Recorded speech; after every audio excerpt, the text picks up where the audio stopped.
I never know what I'll find. But honestly, that's the best part. It might be something small, something forgotten, buried in the earth for decades or even centuries. But the second I uncover it, there's a rush, a thrill, because I know I've just brought a piece of the past back to life. Every discovery tells a story. Some are tied to history, others to lost treasure. But it's not just about the find. It's about the moment, that feeling, and sharing it with people who really understand the excitement. That's what makes this more than just a hobby. It's a passion, a connection, a community.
Thursday, it's 8 o'clock, it's the big detecting show. Talc.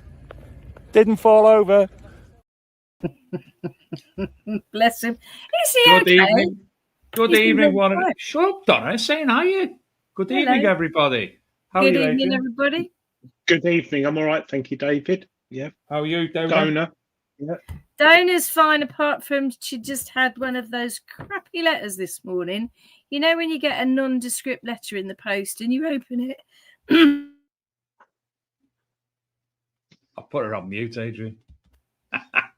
Oh, yeah. Well, I don't get any of those. Donna, what did you wash? Have you got the water problem where you live, where you can't get fresh water? No. Have you washed? Did you wash your hair this morning? No. That's why you're wearing a hat. I've come as Indiana Jones. Before we go any further, I'd like to thank Tomek and I'd like to thank Dominic Tomczak for sorting this out. I wasn't on the show last week. Adrian was. From my fantastic hats. I think they are absolutely awesome. And do you know what? We're -1 here tonight on a cold winter's morning. Detecting in that you're going to be warm as a sausage. I tell you what, I wore it last week, and oh my lord, it was so warm. It's beautiful. Yeah. I think one of our guests tonight, Hamilton, would be quite jealous of these wee willy winky hats. But you need a good hat, and there's nothing better than a hand knitted hat. Go on, Adrian, say it. If you want to get ahead, get a hat. But yes. So how this came about, because you were all in confusion last week. Oh, it's got a little tag on it, made with love. Look at that. And it was. And Tomek, Tomek was in the field at the Rodney Cook, and myself, Adrian, Donna were walking with. No, Donna wasn't with us actually. We were with Matt and Jess from Digstock, who are on next week. And I said what a fantastic hat was. And he went, do you want one? And I was like, So he said, what colour? And I went, orange and black. So then Dominic contacted me and said, what colour did Adrian want? I went, orange and black. So we go in the field as twins. And this magnificent hat came. So as long as we're on. My housing manager was highly impressed with the knitting on it and the pom-pom. Very nice pom-pom. So yeah, thank you, Dominic. Things like that. You make those when you were a kid, nice. when you used to make your pom-poms. Yeah, bit of cardboard. Couldn't do it. Could never do it. We'll have to have a pom-pom challenge. We've got loads of people in tonight. We've got Metal Detecting, War Relics, Heineck. Hope your recovery's going well. Well, we've got Philip Wills. We've got Stephen Brayman. Hi, Stephen.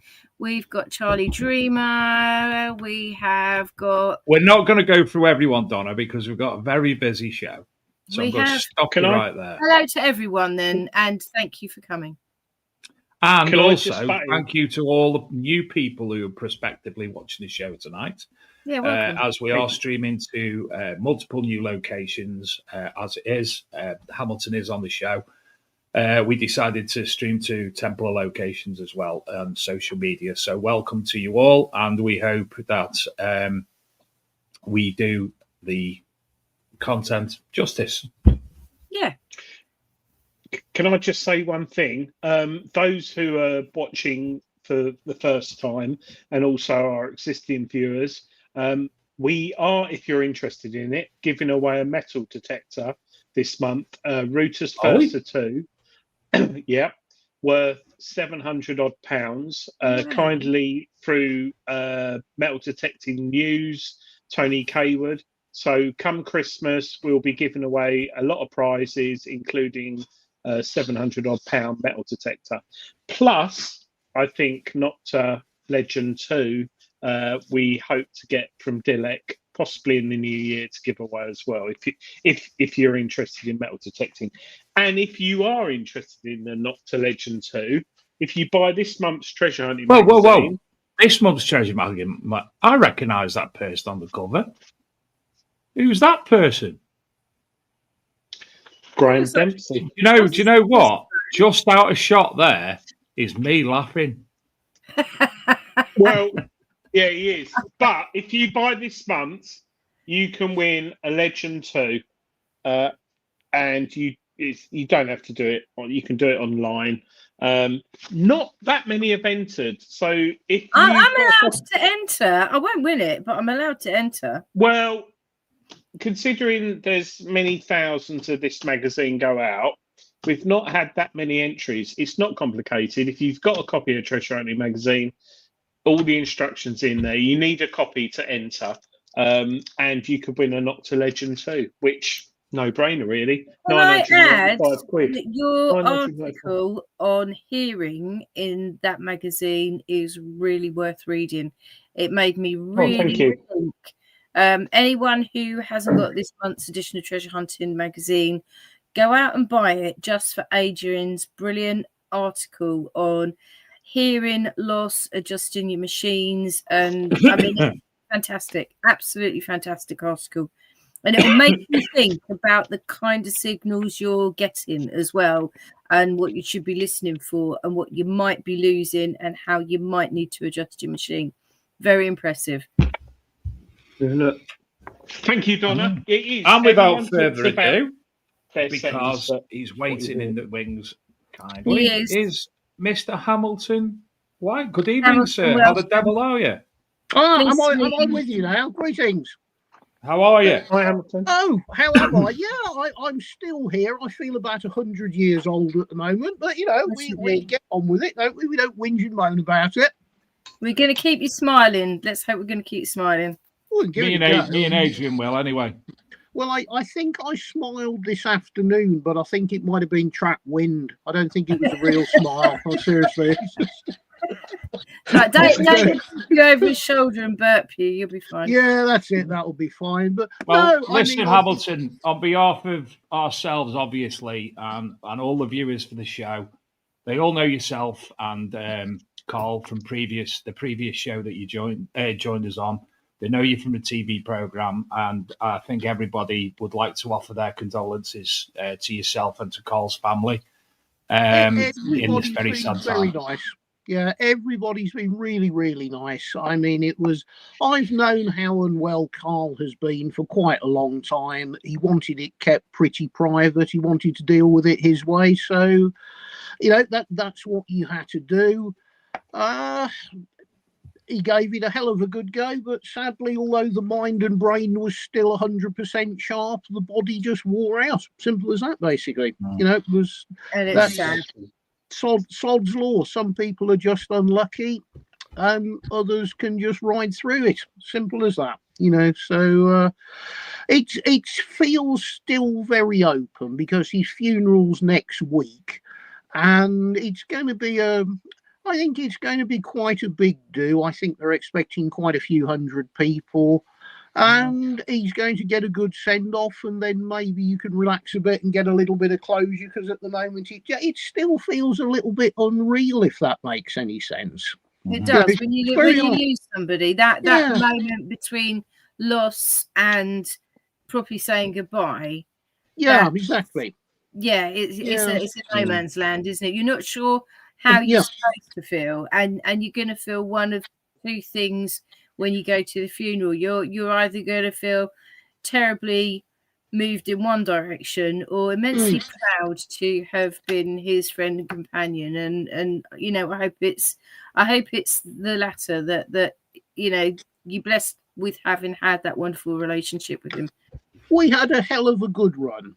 Over the years. I mean, forgetting before the whole TV nonsense came on board, just what we had messing about and the jollies and the fun we had before it all went public. It was just different times, right people, right environment, and it's fantastic memories. You have your ups and downs, the same as everybody does, but it's just, that's the end of the line now. There's no more people ringing you up in the middle of the night because they're rolling out the pub and shouting at you, and all of the stuff that used to irritate you enormously. It's like not going to happen anymore, and it just feels like, oh, blimey, God, don't rule out it never happening in the future. You may pick up some waif or stray along your new road. Oh, we've got plenty of other waifs and strays that are around already, but it's kind of like the pecking order, isn't it? You've got the top table, then it comes down a little bit, and it's like, oh, flipping heck, I'm the only one left now. Oh, that's not how it's supposed to be. No. Oh, I've just had a message ping through from Craig. Is it going ahead? Can you send him a message? I have done. I've sent him a message, and I've sent him the link. Tell him to, because we're not friends on Facebook, tell him to check his message requests. How do I do that without disconnecting myself from talking to you lot? I don't think I can, to be honest. Bear with. I don't know how to. Take me off screen for a minute, and I'll try contacting him. Yeah. Hamilton, we know who you are. For those who don't know who you are, who are new in the show or joined us tonight, would you mind giving a sort of brief overview of why the hell are you on this show? Why am I on the show? Apparently, I have some sort of entertainment value, allegedly. I had this weird idea about 4 or 5 years ago of getting involved and going on the television, which some people seemed to like and thought was really good entertainment. And other people decided that, no, that chap there, he's obviously Beelzebub and probably a crook, which is like, oh, thank you very much. So I've played around in the world of antiquities for a very long time. And I've got a lot of antiquities piled up around me, and I don't really know what else to say, really. That's what I do, How did the television episode come about on Sky? It was something that had been discussed amongst all sorts of people for quite a while, and nothing really happened. And I wasn't that particularly enthusiastic about it, but I got a very good friend of mine. Well, in fact, my oldest friend that I was at school with when we were about 7 or 8. He was working for quite a large movie production and TV production company. And he just turned around and said, look, why don't you actually come down the office and talk to us? I was like, oh, yeah, all right, okay. And me and Carl went down to London, and it just happened to be when they got one of their bigwig execs over from LA lurking about in London. And we sat down there, had a chat. She decided that, these guys are interesting. And look, they've actually brought some things down to show us. They're not just making it up like some other programs do. God, look at that. It's actually on the table. That's 1,000 years old. And we walked out of the office pretty much told, okay, we don't quite know what we're going to do with you, but yeah, we'll give you pair a show. And, oh, okay then, fair enough. And it really was as loose arrangement as that. And the sort of the main pitch at the time was the whole Knights Templar thing that I'd already been on for, oh God, how long had I been on that? 8-10 years at the time. And that was the initial driver of the first series. And it wasn't perfect. It was the first time me and Carl had ever stood in front of the camera. So, we didn't get it all right, and we didn't really get an instruction on what we were supposed to be doing. But it went off okay, and I'd really hoped that on the basis of that, the next series would be, right, let's take the Templars, let's carry on the story. Now we know what we're doing. Let's really kind of drill down into the whole Templar story, the artifacts. But they didn't want to take it in that direction. They wanted more entertainment than history, and that really wasn't what I was interested in doing. The nature of some of the artifacts are extremely important, and that's what I wanted the focus of it to be on, is the importance of the history of these pieces. But, for entertainment, that's not what they wanted. They wanted us pouncing around in flash cars, and I get what they wanted, but it just didn't do it for me, shall we say. No, you talk about the flash cars. Where did they come from? Oh, well, Carl has always had a ruck of good cars. I mean, cars and bikes are his thing more than antiquities. And we've both played around with cars for a long time. And it was just like, right, okay, well, if you're going to go over to Europe, how do you feel about getting one of the decent cars out the shed? And Ferrari, like you do. Hang on, Craig, this meeting happening as I don't have a link. I just give up. I mean, I've met. Let me try something else. I'll go again. I can't send it to him. I don't know what to do with him. So how much you say about the actual TV program? Yeah. And the fact that I've done quite a bit of TV, and yeah, they want you to do their thing, not your thing, but your focus is very much on the artifacts themselves. On the artifacts themselves and factual correctness, there is so much that you can do that is quantifiable and provable, totally demonstrably provable.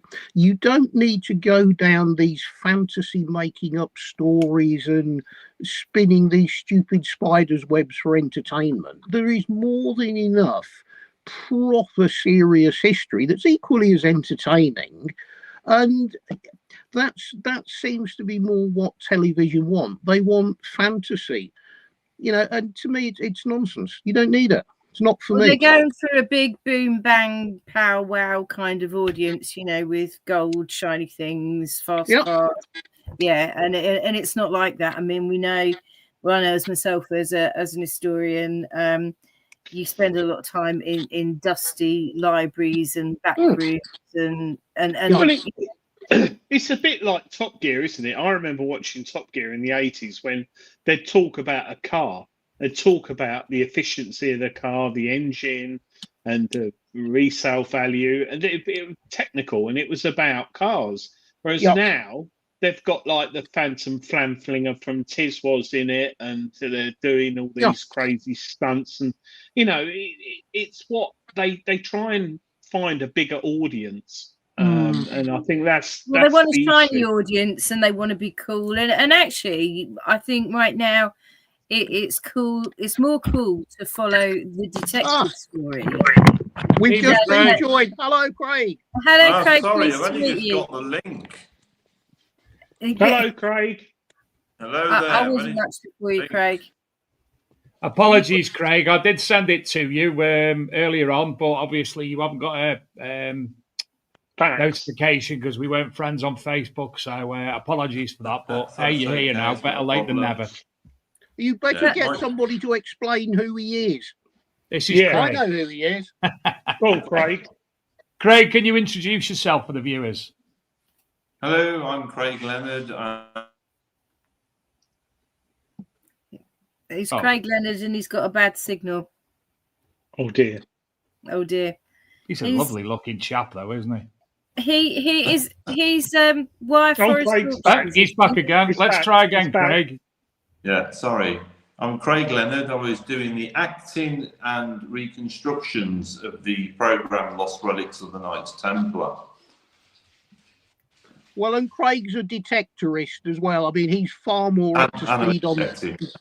Yeah, that's how I met Craig 20 odd years ago through the detecting world. So is it right that you're an auctioneer as well, Craig? Yes, indeed, I am, yeah. Yeah, for my sins. Quite handy for Hamilton, though. You get a heads up on what's coming in. Oof. I'm retired from all that now. It's time for me to put my feet up from all of that. The day I think as a collector, Hamilton, it's not possible to retire. I don't think. It's true, but I think these days it's going in slightly different directions. What both me and Craig did for probably 20, 25 years, we're operating in a different market these days. You know what? Certain things that used to be an awful lot of money are simply almost unsaleable these days. And it's very sad to see fabulous furniture being given away. But the market changes. That's how it is. Yeah, no, I've seen that myself. I've been collecting antiques. I can vouch for that. Most of my life, I think, and it's incredible how. In fact, I'm married to one, but it's incredible how. I'm sorry, I'm laughing. We do have some absolutely hilarious viewers. One of them has just made a comment about Craig saying, "Is that Holly from Red Dwarf?" You got a surprise. Yeah, I think black top, Craig. All we see is your head. Yeah. I mean, what I was going to try and say, what I was trying to say was, we've seen a drop in the value. I've only just decorated this room, so it's all done in obsidian. So it's the same colour as the Templar chalices. So the whole wall's been done that way. If I might actually just turn the camera around and face the opposite direction. It might come across a bit better then. Yeah, that's a bit better. Yeah, that's much better. There's more light and contrast there for you, Craig. How is that? I'm still wearing a black top. It's still as lovely looking as you were the other way. Don't worry. Yeah. Right, I'm just going to turn the one light off because it's actually blinding me. So bear with me. So what I was trying to say was about the artifacts. I mean, and antiques, the older antiques, the price has dropped off because people are just not collecting that anymore, and we don't know whether they will in the future. But in terms of the really ancient antiquarian objects, how is that market at the moment, Hamilton? I think every market is difficult because we're in a struggling economy. You know, things that are 20 and 30 quid, it's entry level stuff, and it will keep on selling because it's only ever going to be 20 and 30 quid. It doesn't matter. There's plenty of people at that level.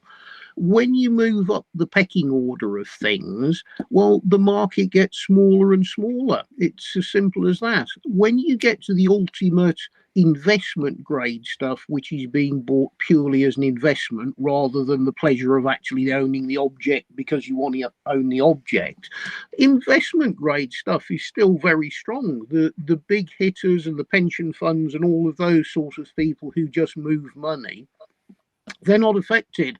It's the sort of middle of the road, where an awful lot of your bread and butter wages come from. That's where you're struggling, really, unfortunately.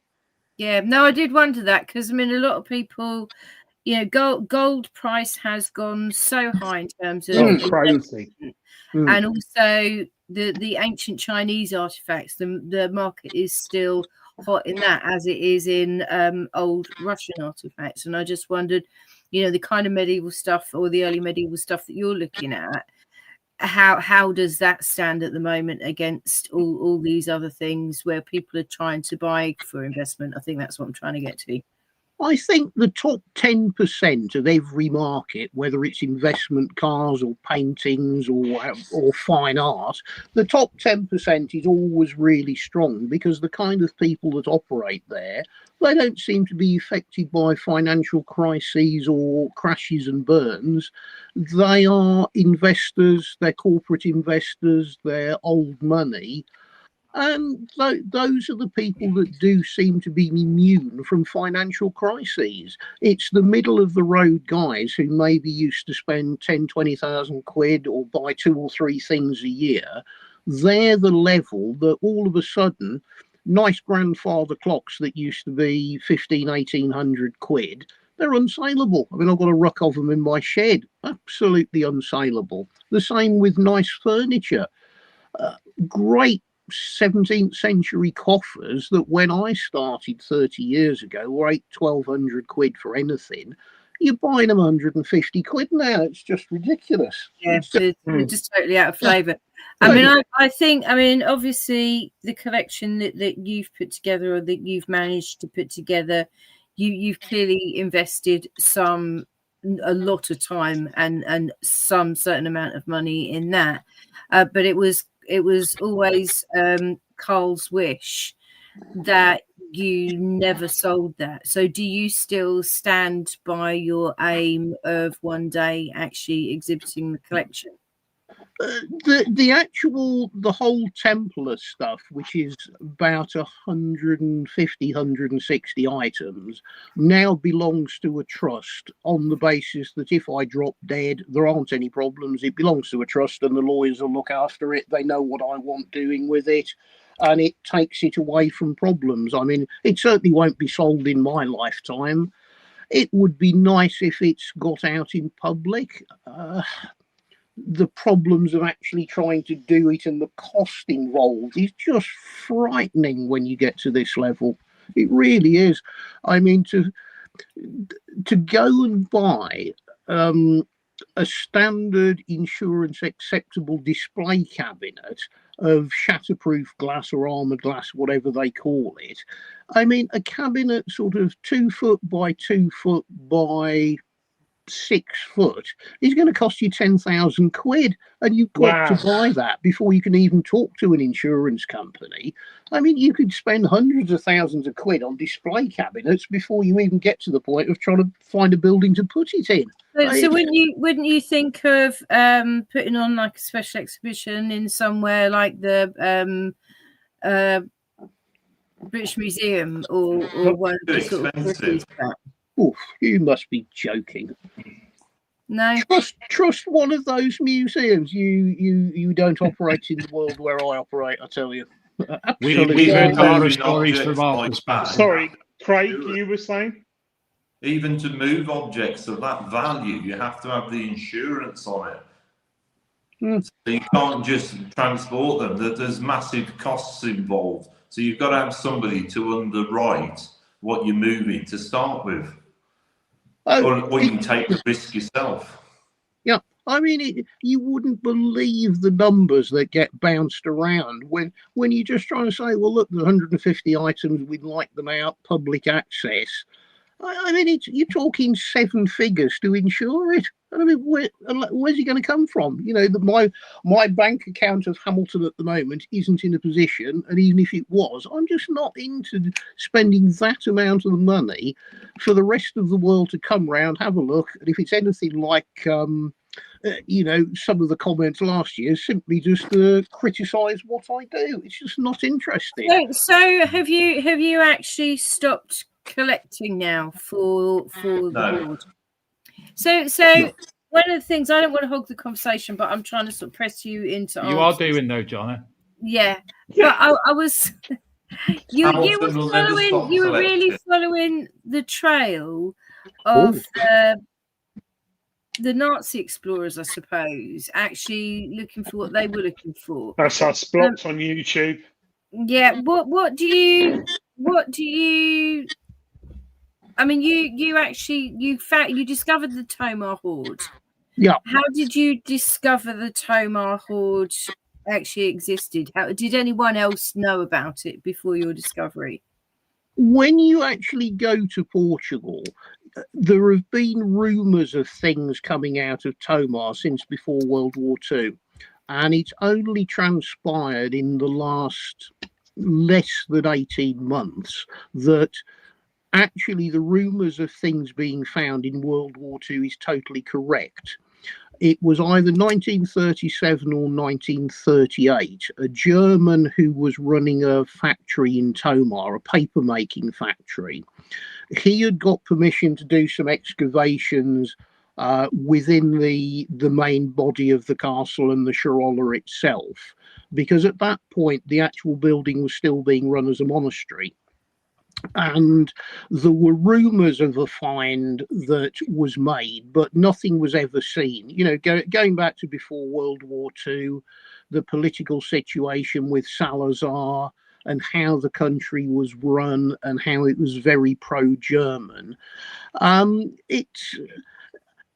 Salazar was a dictator in the same way as Franco was a dictator in Spain. He ran the country his way. And the rumours of what was found in 1937-38 have only been rumours up until basically 18 months ago. But the little cachet of stuff that was found or was rumoured to be found has reappeared. It's very, very interesting stuff.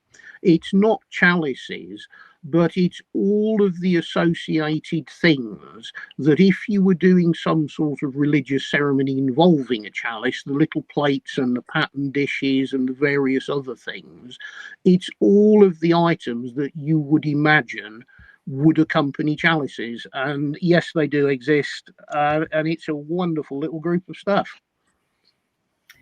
We seem to have lost Craig for a moment, so hopefully I'll be back with a better connection shortly. Oh, okay, not a problem.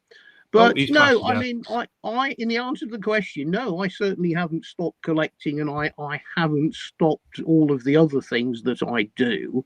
What I have done is completely backpedaled on talking about it, broadcasting the fact of what's going on. What I have been doing instead, I've had a couple of little private view days where various people have been invited to some of the places I keep this stuff in storage, and we have a day. And right, we're going to get the Templar stuff out today, and I'm very, very careful who I invite. I've had some guys over from the States. I've had some very, very good guys over from Israel. I mean, these are people that have flown over just to talk to me and just to look at this stuff. And I'm working with them behind the scenes. I'm seeing one of the guys who operates in Israel at a very high level next week. I've got an invite to go over to Israel and talk to them over there. There's a lot of things going on that are very, very interesting. But the more of a public face that you seem to have, the more problems you create for yourself. So I've just completely backed away from it. Yeah, I can understand that. I mean, what are, you know, when people see this for the first time, and we can only see it in 2 dimensions on a screen, what are people's physical, emotional responses when they see it for real in 3 dimensions? Well, Craig will tell you, because I mean, he's handled quite a lot of the stuff. The difference between handling it and looking at a picture, Craig, how would you sum it up? It's incredible to actually pick up objects of that age, and you would know that from being detectorists, whether it be a Roman minim or whether it be something as like the Templar chalice made out of obsidian glass. It's the same. You should have the same passion if you're interested in history. And the difference is the wow factor is when I was metal detecting in the UK, and when I first met Hamilton, I was finding, Roman fibular brooches, and they were the most fabulous thing ever.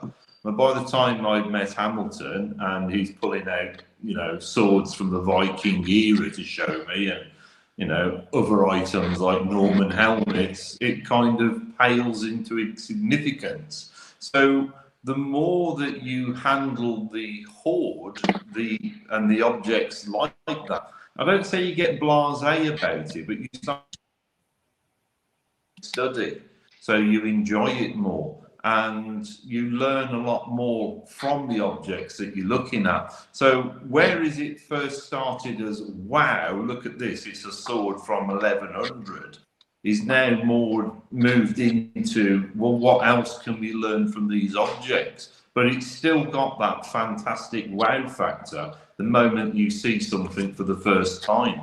But then if you're a serious, historian, you will instantly go into the academic side, I suppose.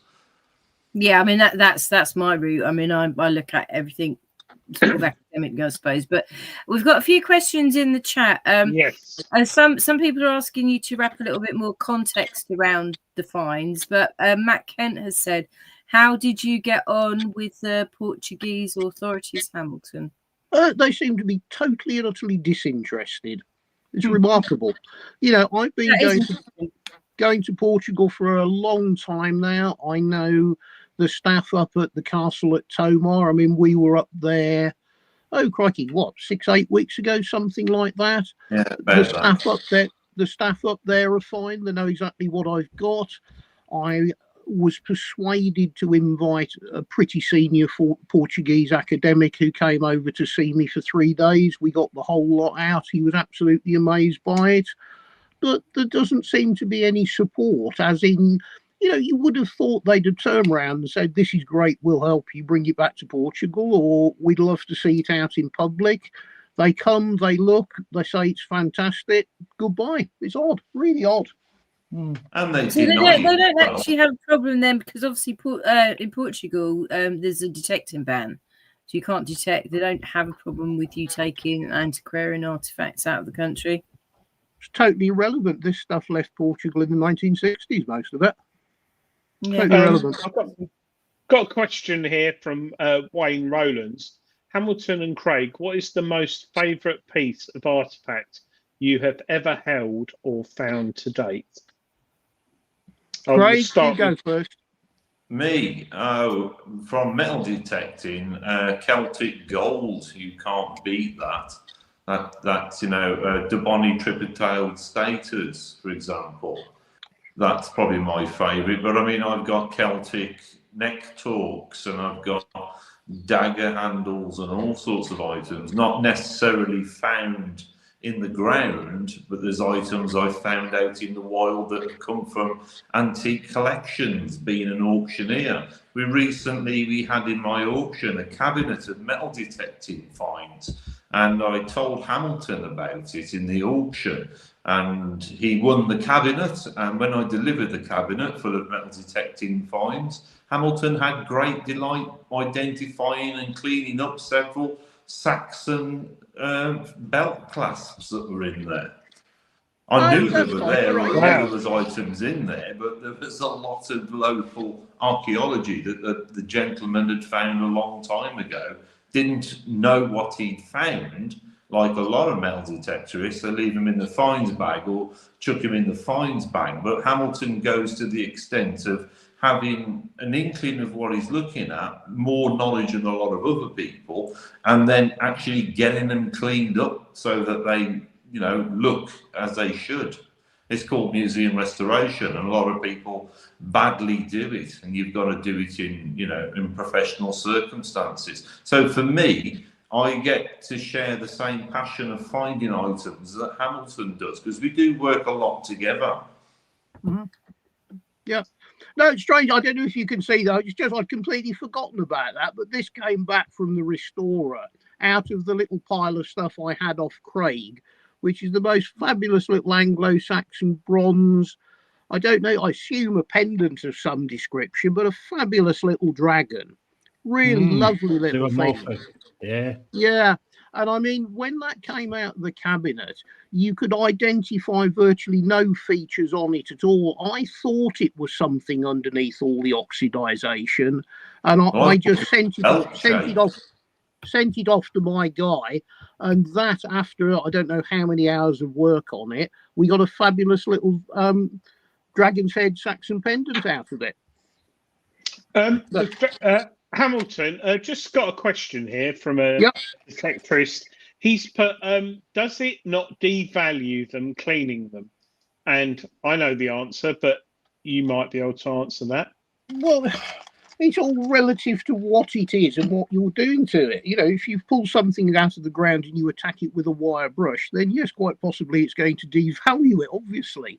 But if you got something that you can give to a proper restorer that looks like a nondescript lump of bronze that will be thrown in the bin, and, you know, after however many hours work he did on it, and suddenly underneath you've got an absolutely fantastic pendant, well, of course not. I mean, I don't know what that's worth now. It doesn't really matter. It's mine. But, you know, it's what do you say if you turn around and say, well, oh, you devalue it? Well, look at the entire stuff that came out of Sutton Hoo in 1939. If you didn't do something with it, you'd sweep it up with a dustpan and brush, and it would still be a pile of rust. You know, there's a lot to be said Good for analogy. Good cleaning, Objects careful as well. restoration, and conservation. Correct. Can we ask London Girl I can give what you some Shrek examples. means by "can you keep them"? Can you keep what, London Girl? What? I think she's talking about the artefacts you find. Yeah. I'll give you an example with some of the. I follow some of what the East Europeans do. When they go out digging World War II relics up, they find German helmets, for example, and their idea of restoration when they come out of the swamp and they look really, really good is just to see if they've got some decals on there, and then they'll rip the internal leather lining out. That's not exactly restoration. No. So some people' idea of restoration is completely different to what the idea of what we would do.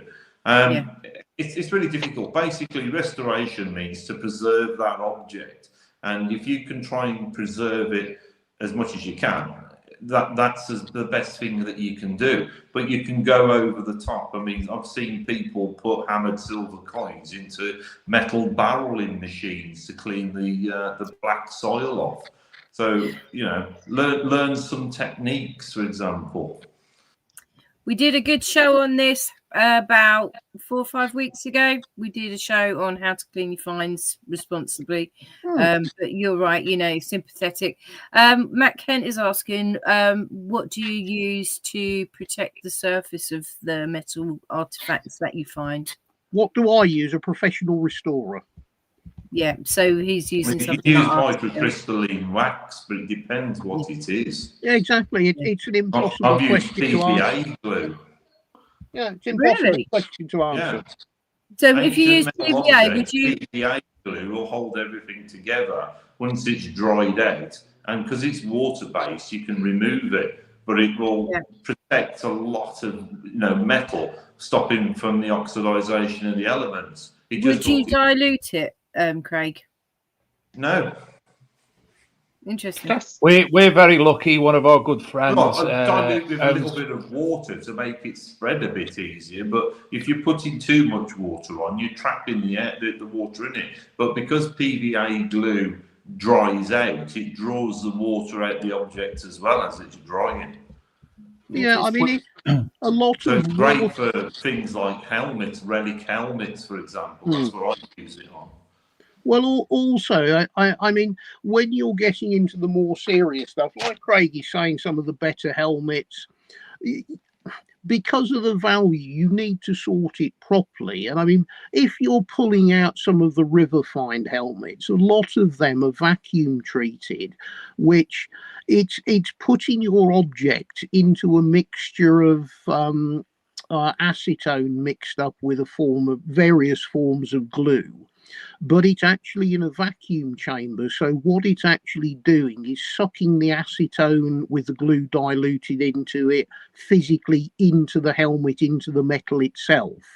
And all of the pores within the metal that possibly would be containing the moisture, the vacuum itself is sucking it out.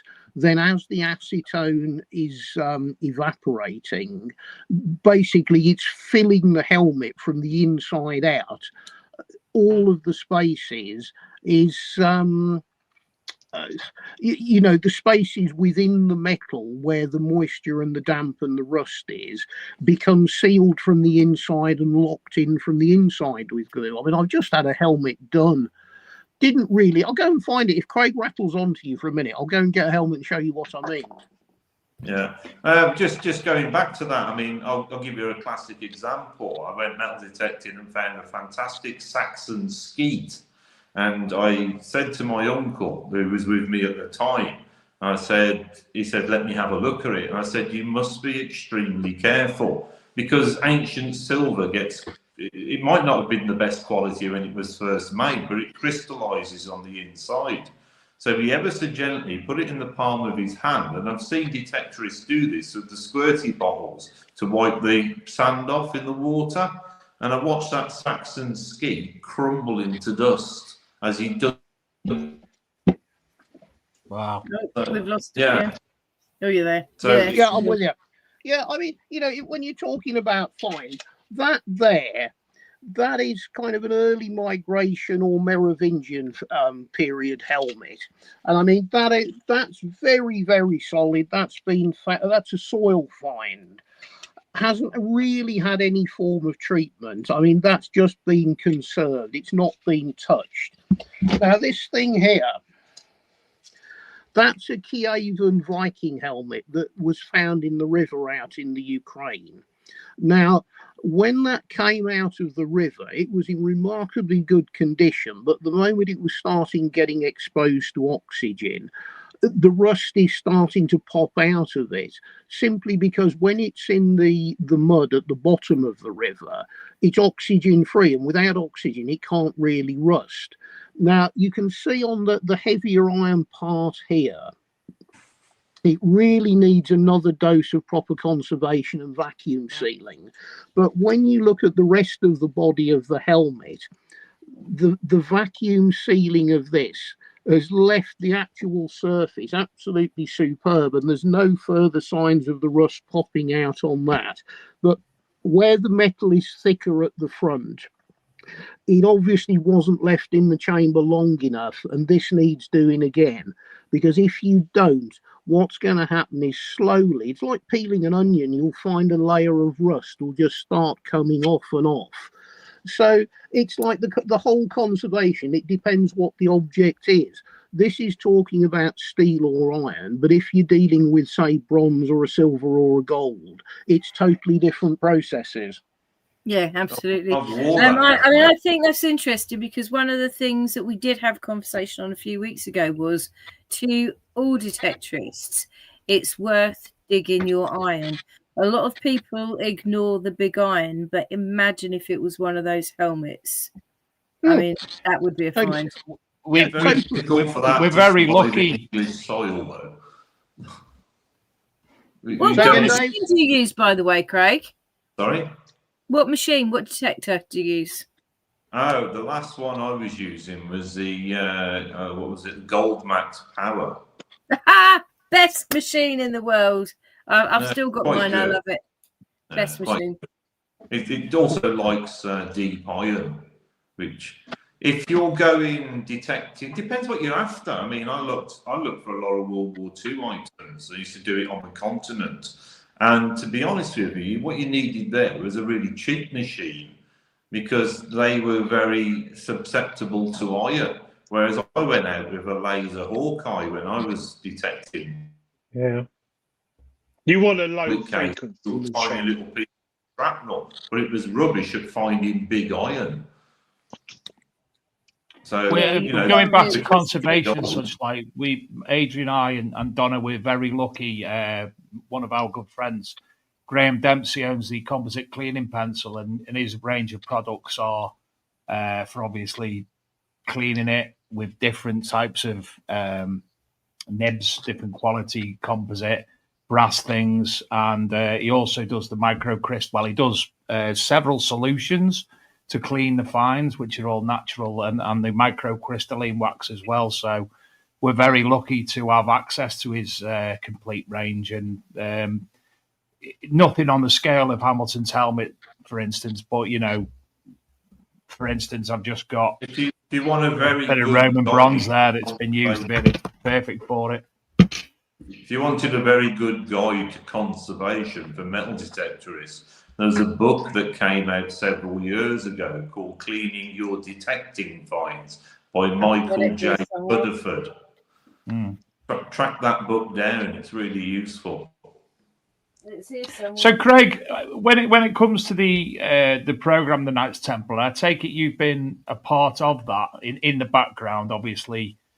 Carl and no, I wasn't really Hamilton. In the background. I was in the foreground. Well, in the foreground, there's an actor. Sorry. Well, I did all the reconstructions. Yeah. So when we did the one where I'm holding the Templar chalice, I actually built the room that we filmed in, which was a big medieval arch. Then I also played the guy that's being tortured in the Spanish Inquisition, and then I also played the Grand Master in it. Also played a German soldier from World War II. So I played digging up the silver bullion. So I supplied all the original uniforms, all the original bikes, even the ammunition box that we did the reconstruction of the scene in. When we did Otto Rahn, I supplied all the vehicles, all the tents. I played Otto Rahn himself. So I was my own art director and set dresser for the program because the budget was so bad, it was non-existent. So to get the part of the program done, I had to do it thinking out of the box and using the items that I supply to National Films and Television. That's so interesting. I'm glad I asked that question. Brilliant. I mean, they wanted to have some kind of representation of period footage, but like Craig says, the budget for actually trying to put it all together was like, well, it's just what are you expecting, really? And I mean, Craig did it as a great favour to me, and he got him on TV, which was good. And I think there's been some good feedback about on TV enough. I did it as a favour. Yeah, it was. Yeah, well, it was. It was. They're just unrealistic in their expectations of what they're going to get for the pitiful amount of money they want to allocate for that sort of. You know what I mean? It's just you scratch your head. Well, I supplied horses, I supplied vehicles, I supplied tents, I supplied costumes, I supplied the locations for some of the filming reconstructions. And I think I got, for the whole of season 1, I got £500, including the acting. Yeah, I didn't even pay for the biscuits and the fuel. Yeah. Or the crisps. No, I was covered on crisps, actually. That was a separate part of the contract. Yeah, that was your rider. yeah, basically, yeah. But no, it was an interesting experience doing the whole TV thing. And me and Carl we went out to some great places. Somebody pays you to go to Jerusalem and you get paid to go to Istanbul. You shouldn't really complain about it. You're on a jolly. It's great. It's just, I got as far as my field. Yeah, you got to Kidderminster, didn't you? Yeah. Exotic Kidderminster. Yeah, it was just a terrible shame that we couldn't have rolled it on in the direction that we thought it was going to go, where it would be 90% focused on history and a 10% bit of jolly and a boys' outing. It just, they couldn't see it. They didn't understand why the objects were so important and why they were so good. You know, do you think that was just a problem with the production company then, Hamilton, that particular production company? No, the problem sits very squarely with History Channel itself. The production company were really good. I mean, and the camera people understood what I wanted to do more or less. But the problem being that whoever is putting the money up front to make it and whoever the broadcaster is, they've got the final edit and the right to steer it in the direction because they're paying the bills. And it just didn't align with what should have been done. The stuff itself was way, way too good and too important to be treated as flippantly as it was. That's what it boiled down to. There's enough material to have done 20 series. I mean, look at Oak Island. They found a nail in 26 series. Was it something They found a bit of wood as well at some point in time, but it's ridiculous. You know, but what I was going to say is, I know, having done TV, you spend hours and hours and hours recording footage. Yeah. And, you know, you've probably got a half an hour slot. And as the person in the program or taking the main dialogue, you have absolutely no idea what they're going to put out until they put it out. Yeah. And so, you know, your time for having a say has passed. So that must have been quite a shock, really, if it wasn't what you were looking for. Well, it was just very disappointing. Yeah, because we got some fabulous footage. I mean, when we were in Jerusalem, if you're familiar with going up onto Temple Mount, which is the epicenter of the Templar world, we got up there. You know, it took quite a bit of wangling to get up there. We did some great filming in and around the Dome of the Rock and the Al-Aqsa Mosque. And as we were finishing, I hadn't told anybody, but I'd got in my pocket a proper, very, very big bronze Templar seal. So I pulled it out of my pocket and I said, right, you know I shouldn't have been smuggling stuff like this around, but this is the first time in probably 800 years a Templar item's been back on Temple Mount. We did a great little 5 minutes, me and Carl, because there was a real buzz because nobody was expecting it. You got exactly what they wanted. Cut out, never used it. We were in Portugal. They were doing some filming in a street and I went for a walk and there was a bulldozer digging a great big hole. Now, bear in mind, this is a UNESCO protected city. There's a bulldozer digging a whacking great hole in a 14th century yard. And I could see coming out of the digger buckets, there were various bits of pottery and all sorts of things. So went and grabbed the camera lady. Yeah, we filmed it. Look what's going on here. Carl went and jumped in, as he always does, and he pulled a fabulous, probably 15th century, complete ceramic lamp out the JCB bucket, live, exactly what you'd want. They didn't use that. I mean, it was just pitiful. It was cut out. Terrible. that is really sad. Yeah. So again? The lamp you gave me? No. That's no, I mean, that was the other idiotic thing. Carl pulled this lamp out the JCB bucket. So the next day we went and had a sit down with the kind of Portuguese fixer that we were there with, who was really good and very helpful. Sat down with an interview and said, right, we just pulled this out of a JCB bucket yesterday. What are you people doing excavating this on a protected site?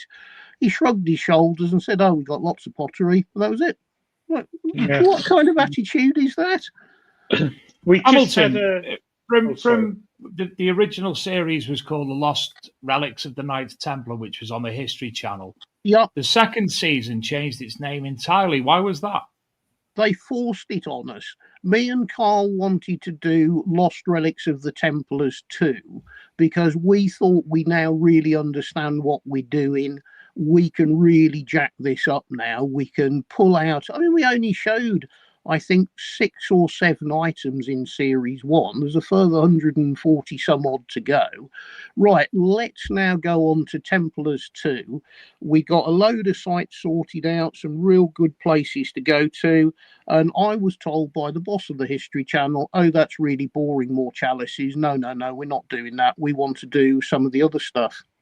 And my kickback was, hang on a minute, you are the people who make Oak Island. You make an entire 20-part series about nails and wood, and you're telling me that chalices are boring?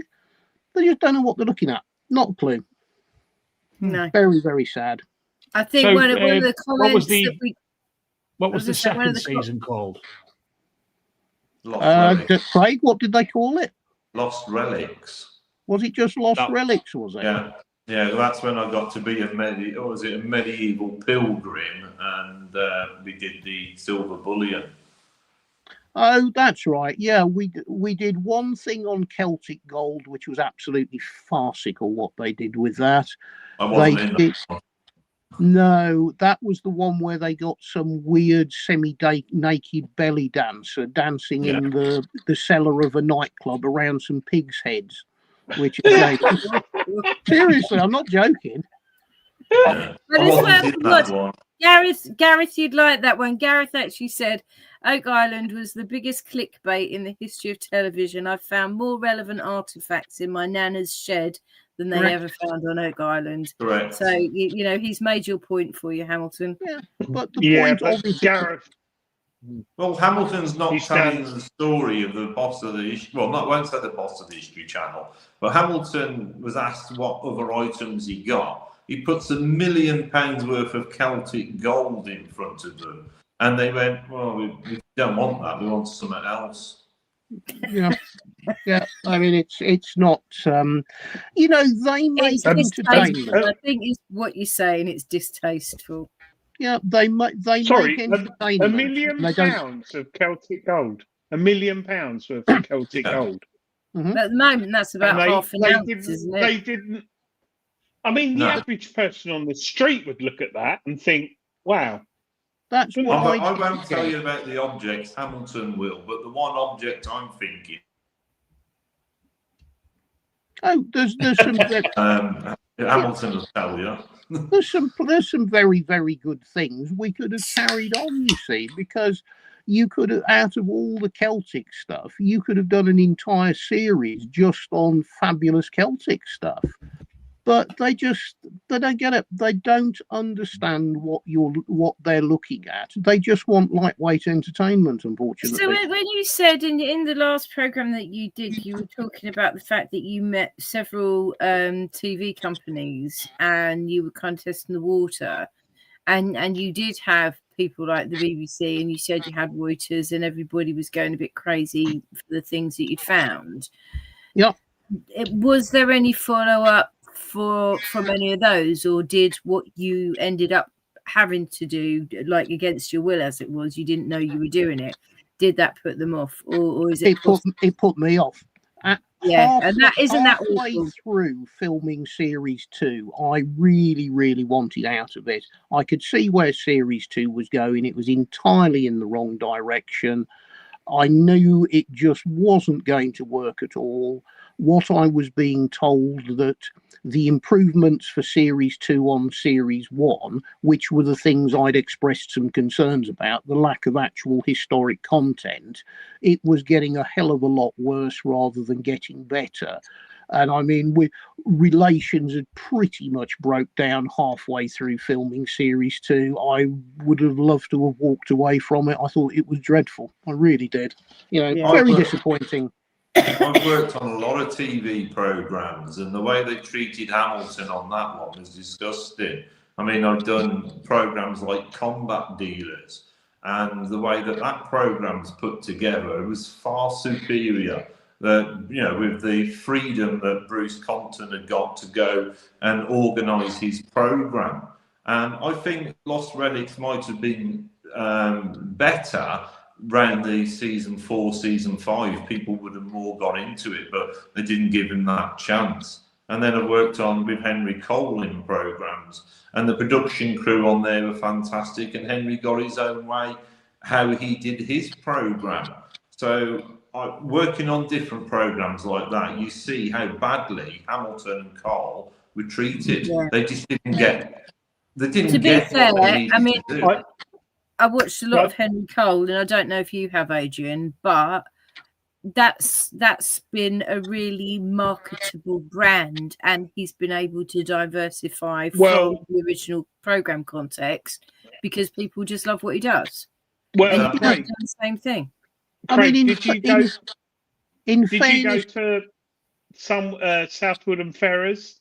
The guy there, he's he's on Combat Dealers. He's my son's ex-girlfriend's dad. He's ex-paratrooper, I think. And Freddie. Sorry? Are you on about Freddie? I don't know his name. Dealer in Chelmsford, isn't he? No, he's Southwood and Ferris. He's got a lot of German gear and stuff. But he would probably know me. I don't know him particular.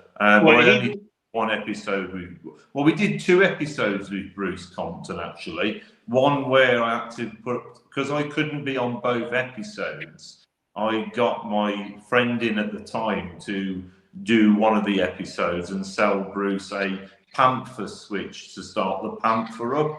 And my episode was I sold Freddie a pornographic magazine and Bruce a £1,000 bomb. That was quite fun. That's quite interesting. But what you were going back to, Combat Dealers was really good. And all I'd say, I very much doubt it, but if anyone from the BBC or Sky is watching tonight, there's so much potential out there for the real truth on these reality. Well, that's what Hamilton did in the programme. We had World War II items in it. Hamilton was touching on the Holocaust items at the time, and there was a whole story there that was so respectful to Holocaust victims and what we were doing. It just didn't get aired. No, that's a shame. I mean, I was going to talk about that in terms of the authenticity. Obviously, you're an auctioneer, Craig, and Hamilton, you know what you're doing. You've been doing this for years. But how do the experts receive these items? You know, how do they see them as they sit together in context with one another? Yes, I was going to say I've never met an expert. If they turn around and call themselves an expert, then I'm a PES expert. There's no such thing as an expert. You cannot. Well, we're all learning, aren't we? We should all be learning. You know, every day's a school day. Correct. You know, you can do things. Manufactured the object and you know the entire history of it, then I would class you an expert of that particular object. But you can't be an expert of everything. As an auctioneer, I've been doing this for 40 years. I'm dealing in militaria and antiques. I've done it my whole life since I was 12 years old, the same as Hamilton. And with being an auctioneer, you can get anything man has ever made come through the door. I've seen everything from hand axes made in the Stone Age right the way up through, the treasure that Hamilton showed me. So everything, and there's always an example somewhere that will survive of something. But unless you've got several examples and you handle them all the time, I don't like being called an expert, and neither does Hamilton, because we learn every single day. Okay. Yeah. I mean, I'd agree with that. But I mean, if you dilute that down, say if you have somebody who is an expert in early medieval stonemasonry, say, I know that you have several medieval carved heads. How do they sit with the other artifacts of the time? What kind of responses are you getting from things like that? I refuse to show them to people anymore. I am so fed up with Pratt passing comment that are wildly inaccurate and detrimental to the actual objects themselves. Every viewing happens now under closed doors. Everybody is in the same room together. If somebody wants to say something, we sit round and discuss it, and we go round, and the only people that are looking at this stuff now are people whose opinion are worth having, because they're in the position like me and Craig are, where you've done it your entire life.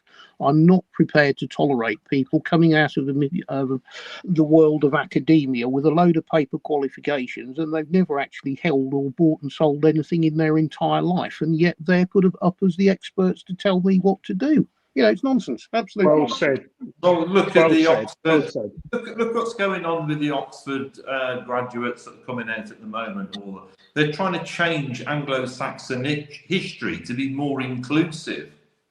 They're actually saying Anglo-Saxon exists. Oh, that grates on me. That does grate on me. But these are so-called experts, which are telling people that.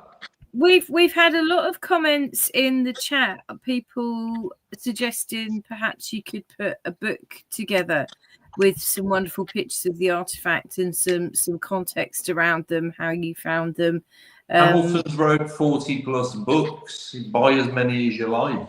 Yeah, I've got a whole ruck of books that, again, same old thing. I've wrote a book. No, you're not in a position to write books. You're not an expert. You haven't got a degree in this, that, and the other. It doesn't matter. I have the stuff. The whole story comes from me because I'm the one who's been doing it. Nobody else. Do you have a book list, Hamilton, that people can refer to or people can buy? Is there something that Hang on a minute. Bear with me. Example for me, what I do with the films, I wrote a book called Prop Master, and it just shows you props from different films, even from ones that I've worked on, such as SAS Rogue Heroes from the BBC. I've shown the in-depth items and how films are put together. I own vehicles and costumes and props, and I've got stuff that I've started that I found from Star Wars and all like the original missing costumes. So I didn't work on Star Wars, but I found the props and I've put them into a book, and I called the book Prop Master. And it's a book that is talking about what prop masters do in television work and how props have survived and how they get put together. So you see some fantastic things, like one of the examples I've got as a main prop is the grave marker from Captain Miller in the film Saving Private Ryan, which was the most iconic war film of the 20th century. And people go to Omaha to have a look for Captain Miller's grave marker. It's actually in my back garden in Kidderminster. Well, I wouldn't say that out loud, to be fair. No. Why not? Right, It's Hamilton's got something. Yeah, I mean, that is the booklet I put together, which is exactly what you're talking about. It's about. So if you can hold that up a little bit, Hamilton, and I'll read it out for people who listen to it on the podcast. It's the Knights Templar collection, a review of the Templar discovery by Hamilton White. And where is it available? Tomar Discovery, Donna. Sorry, I couldn't read that. My screen is blurry. Tomar Discovery. A review of the Tomar Discovery. Where can people buy that? Well, I had these done privately, and I haven't really tried to sell them because I've used them as the sort of the PR material to let people who need to have them, who need the information, have the basic outline of the story. And I don't know, there's probably 50 or so of the items pictured in there.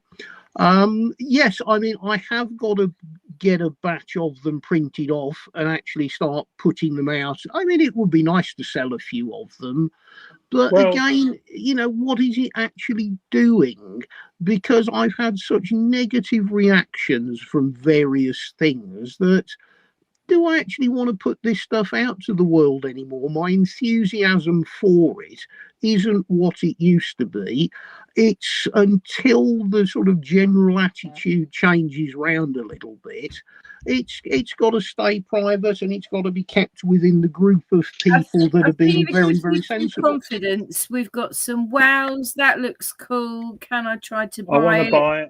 Shut up and take my money and don't let them idiots win. So, I mean, I think, isn't something Greenlight could publish if we publish. Well, why don't you get a publisher can contact Hamilton direct? Exactly, or I'm open to talking. Come down to my shop in Kidderminster and buy them from there.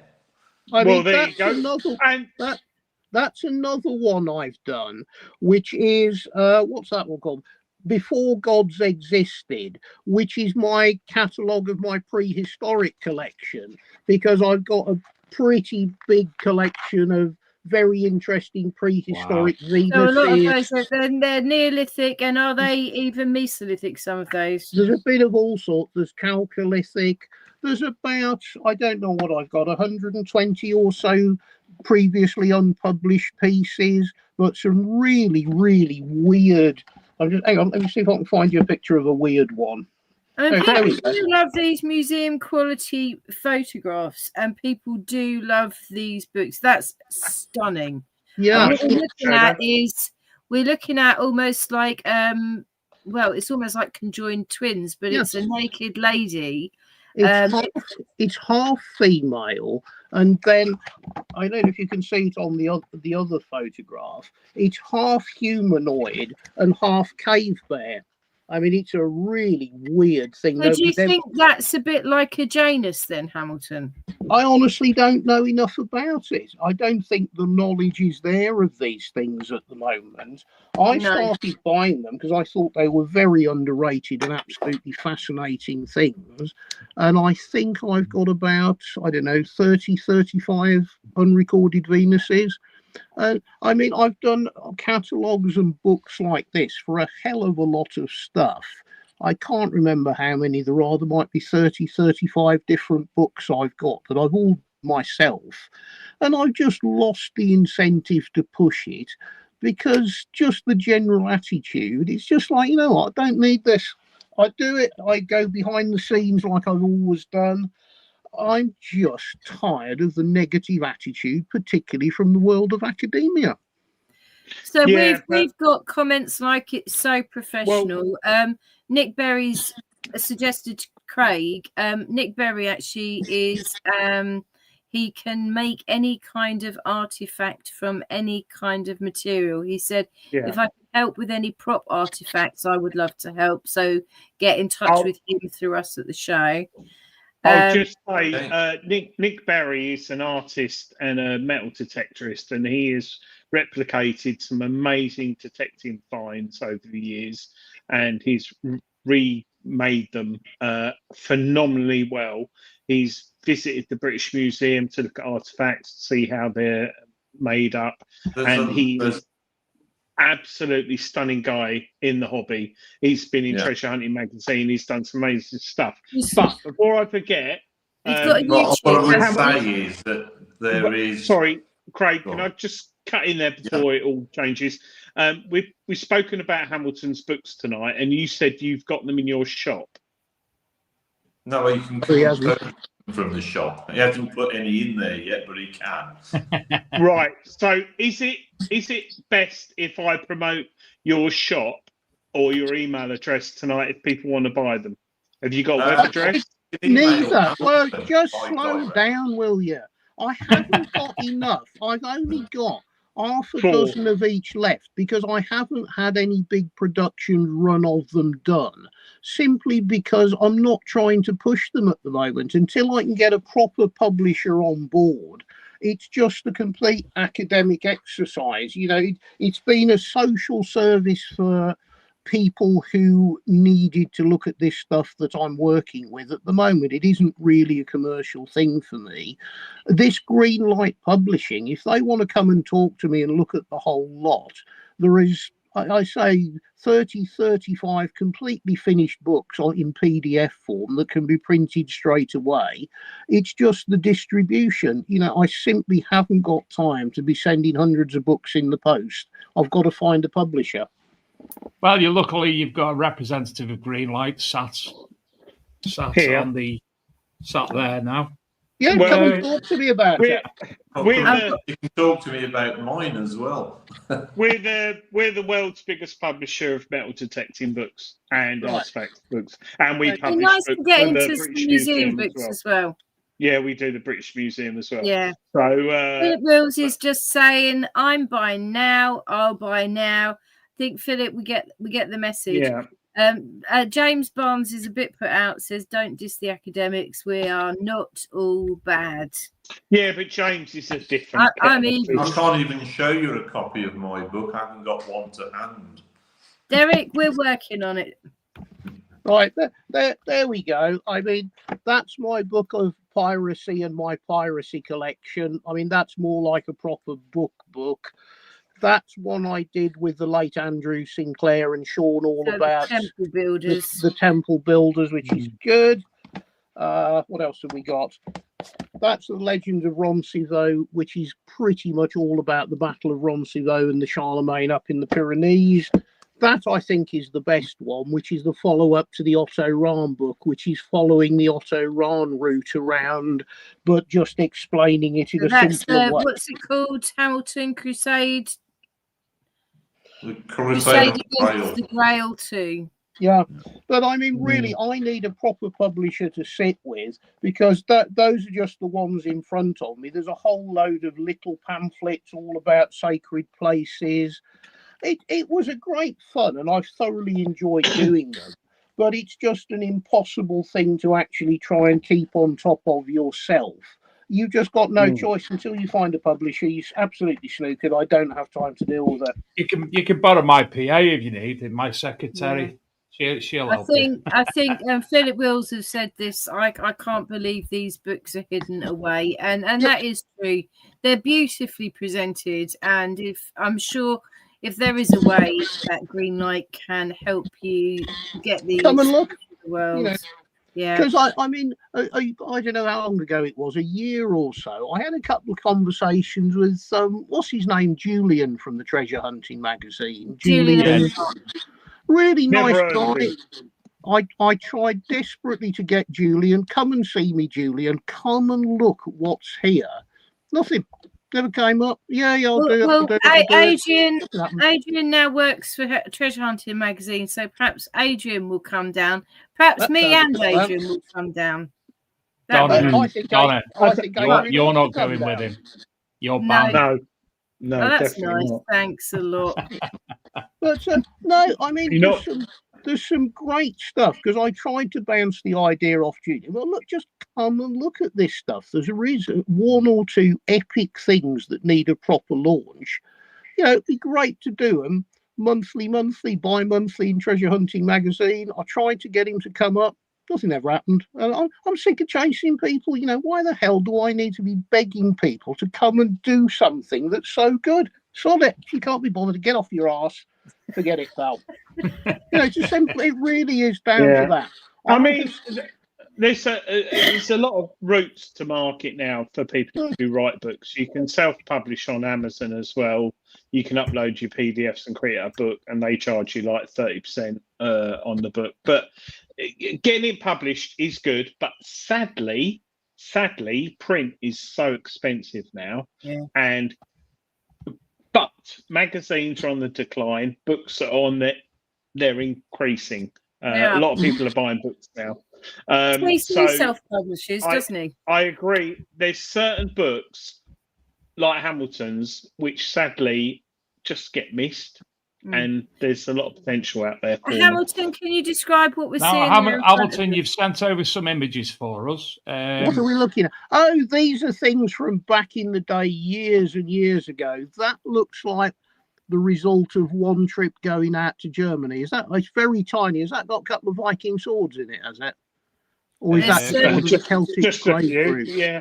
There's Viking and medieval swords there by the looks of it, cooking utensils, nails. No, that's a hoard. This is the days when I used to be going over to Eastern Europe and Germany and meeting up with all the guys who used to do the dredging on the Rhine and the Danube, and the guys who would go and do all the riverbanks when it was all down at low tide. Oh, it was fantastic. I mean, honestly, you'd go over there, and on occasions I'd buy,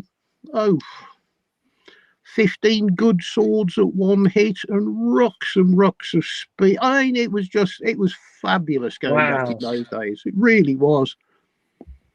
What else did I send? I don't know what that is. Oh, those are from the Ukraine. That was sort of 9th, 10th century Avar stuff. A nice little hoard. Very nice axe there. Yeah. I bet I had 300 axes out of Eastern Europe easily.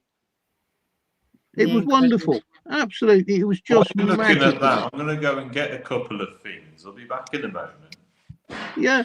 Okay. That's another. I think Craig's going to bring something shiny. So these are all iron finds, and this really does back up what we were talking about a few weeks ago. Right. Dig your iron signals. There's some wonderful spears there. Yeah, I mean, a lot of this stuff. I used to go out to Germany And I used to meet a lot of people who were coming in from a sort of other Eastern European countries, because in those days Germany was the meeting pot for everybody. And I'd fly into Munich, or you'd go down there and go over into Hungary, and it was just magic. And because you were going there and you were actively pushing and pushing, you'd meet somebody, then they'd take you to meet your mate, and they'd know somebody who would be digging down on the River Rhine on some of the tributaries. Oh, it was just out of this world, the stuff that was coming back. It really was.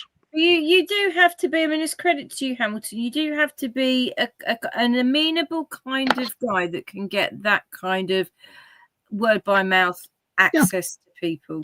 Well, either that, or you do buy a lot of drinks for people. Dave Evans has just said, I'm gobsmacked. Yeah, I mean, that there was a miniature Viking grave group for a child, and everything was less than half sized. I had three child graves groups, and that above it was one of the nice silver inlaid Viking swords from, oh God, where was that one from? I can't remember without seeing it closely. Do you always find that moving, like I do, when you discover something that you know is child size that belonged to a child? No, I'm desensitized from it now. I always find it, if I find a very small Roman brooch, and you know it must have been a child's brooch from a burial, I always find that just somehow incredibly beautiful. It's just something in miniature like that, but exactly the same as the adult version. Okay. No, that picture there, that's Rat Scabies, drummer for the Damned. I know Rat ever so well. I've seen the Damned live. Yeah, I know. They were good when you saw him as well, Adrian. Yeah, Eloise. Rat's a cracking historian. Rat really knows his stuff. He's really good. What's his period then? What's he interested in? Well, his interest is the Pyrenees and all the Saunier and the Holy Blood, Holy Grail stuff, and all of that kind of Henry Lincoln era stuff is where he's at. But he's got a fabulous general knowledge, Rat has. He's really good. And that was when we were given a lecture on use and abuse of medieval weapons. And I got him up on stage with me, waving swords around like a loony. It was fantastic. It sounds like somebody you should get on the show, Dave, because that's right up your street. Oh, Rat Scabies, yeah. Rat, I'm seeing Rat next weekend, actually. I'm doing some filming with him. And would he be happy to talk to Dave about his quest? We'll give him a free badge. If he's got time. Rat is so busy because the Damned are full on at the moment. But yeah, I mean, he will do radio stuff when he's got time. I'd love to have him as a guest. Yeah, because I mean, another sword collection. Yeah, that's another load that came from Kiev. And then a marvelous coin. Yeah, that was something off a reef in the Bahamas, because I mean, I spent a lot of time out in the Caribbean doing Caribbean-y stuff, and that was just a lovely coin, completely set into the coral. And what a lot of people don't realise, Hamilton, is you're actually a proprietor of a museum in the Caribbean. Yeah, I got a place in Nassau in the Bahamas, which is where my Caribbean-y collection is, which is a lot of colonial stuff, piracy age stuff, slavery stuff. It's in one of the oldest buildings in the Bahamas. Yeah, it's open. Yeah, how to lose an enormous amount of money, open a museum. Great idea. Wonderful. Good luck, Nicholas. I bet you don't have to have very expensive cabinets there, though. Say that again? I bet you don't need the expensive cabinets there, though. No, you don't over there, because it's different qualities and different values of stuff. That looks like a ruck of Viking swords just come back from somewhere. Looks like it. What's that? Oh, yeah, that's more wreck stuff. That I got that off a Bahamian fisherman, because a lot of stuff is found in and around Cuba, and you can't get anything out of Cuba. So what I made friends with some fishermen, and they were the guys, the Bahamian fishermen who used to go over to Cuba smuggling cigars, because you couldn't get cigars out legitimately. And I got the fishermen, right, anything on a shipwreck, anything that looks like a wreck, come on, get it loaded up. So I used to get stuff smuggled out of Cuba into the Bahamas. So you're talking about the 1980s? No, Christ, 1980s. I was still at school. So a bit later than that. Yeah, I mean, this is what my that's me with my late friend Norman, who was my assistant in the Bahamas. That's us digging a trench on a completely unknown, probably pirate site and one of the outer islands. Had some interesting stuff from out there. Wow. Yeah, and I mean, we tried to spin the idea. Wouldn't it be fantastic? Let's do the pirate stories. Let's get out to the Caribbean. Let's do all the places. I'd be up for that. I'll be your archaeologist on site for your pirate stories. Yeah, would have been. We could have done that, and I mean, me and Carl was still working on something that we're talking. You got Tear and Jawbone. Yeah, that was a Tudor shipwreck, I think that was, with some human remains and all sorts out of that one. Yeah, spoon, a really nice spoon. Yeah, the spoon looks more Roman. No, actually. It's all Tudor. No, it's all Tudor stuff. Wow. Yeah, that was just a group photo when I was messing about doing the front cover. But yeah, I've got mountains and mountains. So I've got some cracking piracy stuff. But I don't know. I'm still talking with one of the TV people about a piracy idea. But it's the same old problem. I've explained to you. I've got a great metal detecting story out from the Caribbean. Oh, go on, after you. With what Hamilton was saying about that, with what items are on the Caribbean, I went to Trinidad and took a metal detector there, and I'd never seen one. And the guy that ran the Chagos Military Museum is a guy called Gaylord. He's died now, unfortunately, but he took me out onto a promontory where the pirates had, what he thinks the pirates had a lookout post. So we went metal detecting along there, and on the side of the thing, we found, and it's like a promontory. It's about, 100 foot up, but it's only a path of about 5 feet wide. So he knew there was something on the one area and wanted me to detect on the side of the slope. So I did do that. But they had to put a rope round me. So as I was standing on this tree bark, this big tree that was sticking out the side, it kept giving a huge signal off, and I was actually standing on the side of a cannon, and the cannon was still sticking out from where it had gone down the bank. So as we came back up metal detecting, we were finding cannonballs, and then at the back end of the bit where it must have been seated, we found the back end of the cannon. So at some point somewhere in history, somebody had overloaded the cannon and blew the back end off, which is why the front of the cannon then went straight down the slope, but it never actually landed in the sea. And there's lots of little forts out there, and none of them have been metal detected. So for the items that Hamilton's talking about, the history out there is incredible, but it's usually glass and bronzes that survive, or golds and silvers. Anything else, it seems to not be favoured by a jungle environment. Craig, you said you were going to do a bit of a show and tell. Yeah, I've just picked a few little objects up that I've just been upstairs.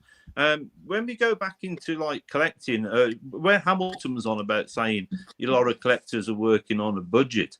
As an antiques dealer and auctioneer, you see people have got like 20 to 30 pounds in their pockets. I mean, this is one of the objects that I've got in my collection. If you can see that, that's an Assyrian painted bowl from the Indus Valley. And so the Indus Valley, that area, I suppose, is parts of India.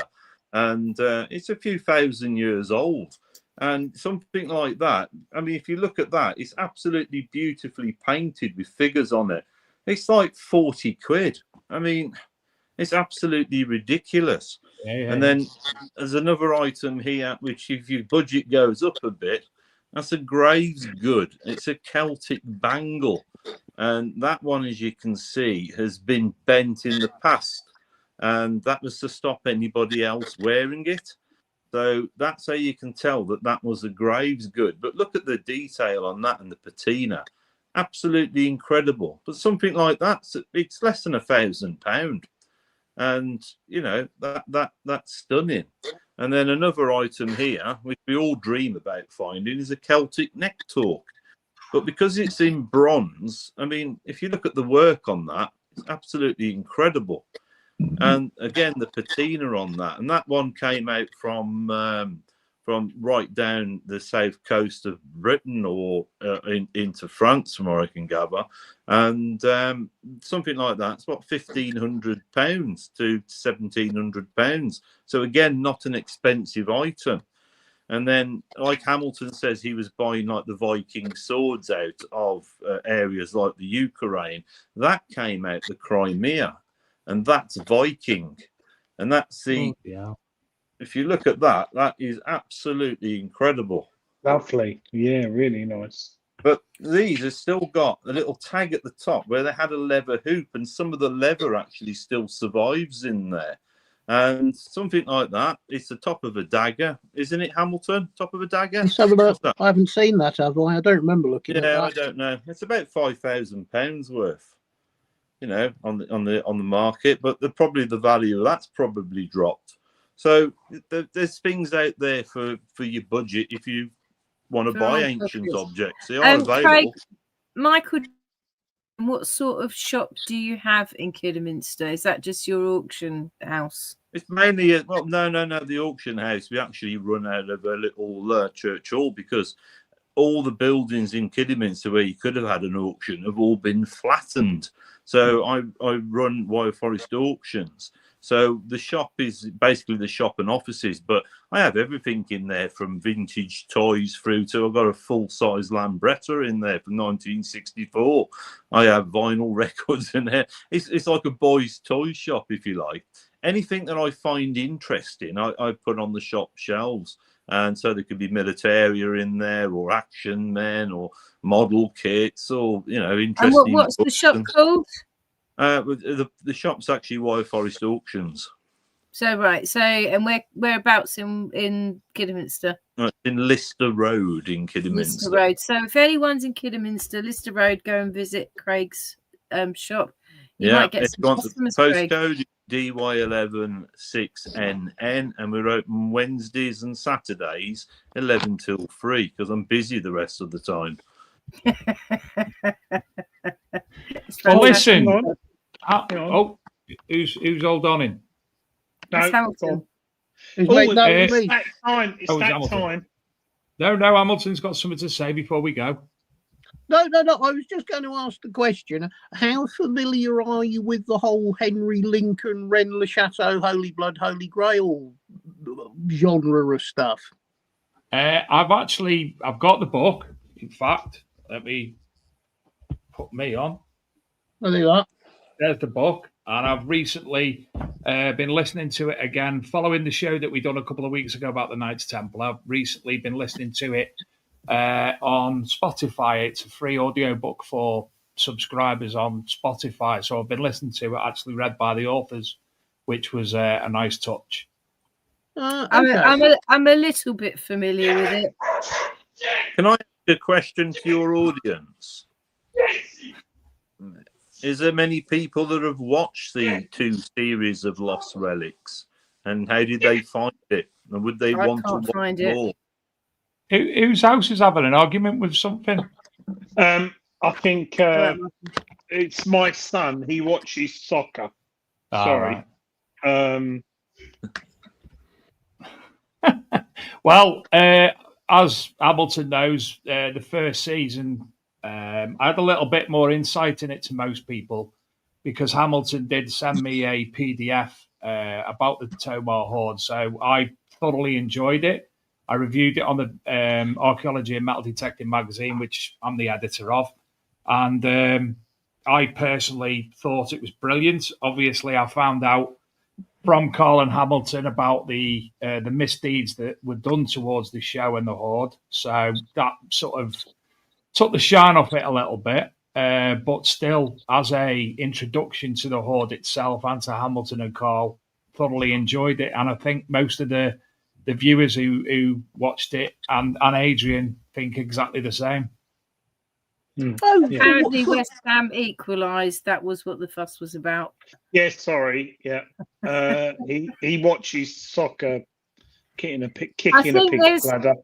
In the chat, there's so much, honestly, appreciation for you guys coming on. Right. And so many people let me interject, Donna. So I'm just going to play a quick advert, Hamilton and Craig, which I'd like you to take notice on.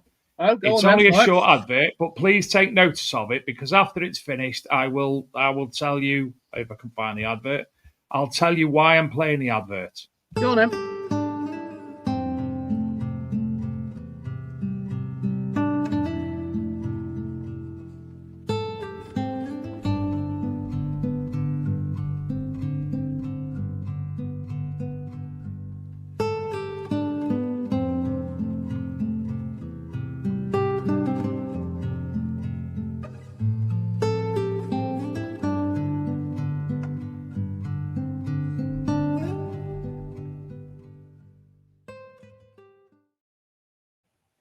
So Wayne's in the chat, and he says, "Come on, Dave and Adrian, I've got to make these two lovely chaps a finds cabinet now." So he's offered to make you both a cabinet, and believe me when I say that the quality and the craftsmanship of it are absolutely phenomenal. He's recently made a cabinet for the Rodney Cook Memorial for the past 2 years, in fact. This year's one. And Nick Perry. Yeah, and Nick Berry as well, the chap who mentioned about remaking artifacts and such like. But it was stunning, absolutely phenomenal. Well, wooden cabinet far better for preserving your artifacts than if you're putting coins in plastic packets, because they sweat and it destroys them, as you'll find out. You can't beat wood.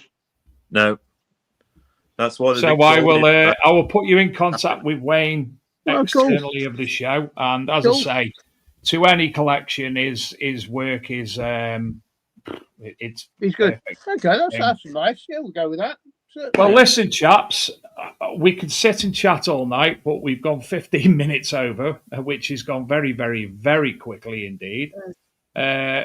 Obviously, we can't thank you both enough for coming on the show. If you are able to or want to go and visit Craig's shop in Kidderminster, White Forest Auctions. Wire, WYRE. Yeah. Sorry, Wire. I thought you said sorry. I do apologise. Wire Forest Auctions. You can find them. I'm sure if you just put them in a Google search engine, you'll be able to find out more information. Facebook as well. So on Facebook as well. So perfect for those of you who use social media. Hamilton. Leave Hamilton alone. He doesn't want you to contact him. He wants to go and sit in his tent in the wild, forget his sleeping bag, but remembers to take alcohol and crisps. Correct. Until my head resets itself. But no, I mean, come and talk to me about books, because that is something that really needs sorting out. And I mean, me and Craig have only just sort of run across a few things. I can't see any problem. We can do something a bit more specialised or something.